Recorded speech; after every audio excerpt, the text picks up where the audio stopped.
नमस्कार दोस्तों, आज हम बात करते हैं इद्दत के बारे में कि इद्दत क्या है, इद्दत की परिभाषा और इद्दत क्यों लगाया जाता है। तो पहले आसान भाषा में समझ लेते हैं कि इद्दत क्या है।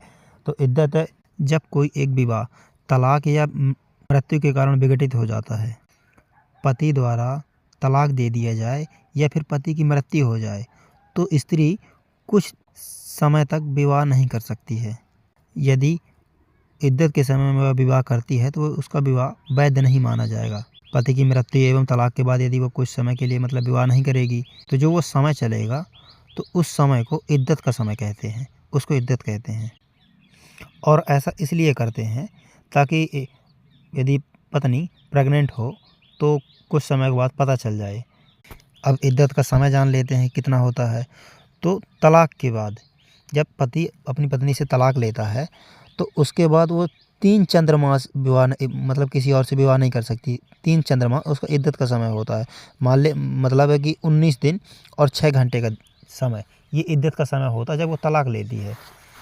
और मान लीजिए कि पति की मृत्यु हो गई तो उसका इद्दत का समय होता है 4 महीने 10 दिन का। इतने दिन तक वो स्त्री शादी नहीं कर सकती किसी और पुरुष से। यदि उसके दौरान उसके पेट में बच्चा होता है तो जब तक बच्चा पैदा नहीं हो जाता तब तक वह शादी नहीं कर सकती। और इसके रहने खाने का भरण पोषण लड़के के बामातारी देते हैं यदि लड़के की मृत्यु हो गई है तो। मान लीजिए इद्दत के दौरान पति को ही भरण पोषण देना पड़ता है पत्नी को। इसमें एक चीज़ और जान लेते हैं कि पत्नी इद्दत पूरी होने तक विवाह नहीं कर सकती है और पत्नी मेहर पाने की भी हकदार होती है। पति यदि तलाक देता है तो उसको मेहर देगा, और या फिर मृत्यु हो जाती है तो उसकी प्रॉपर्टी पे हिस्सा हो जाता है पत्नी का, तो प्रॉपर्टी से हिस्सा ले सकती है और जीवित उत्तराधिकारी वो होती है।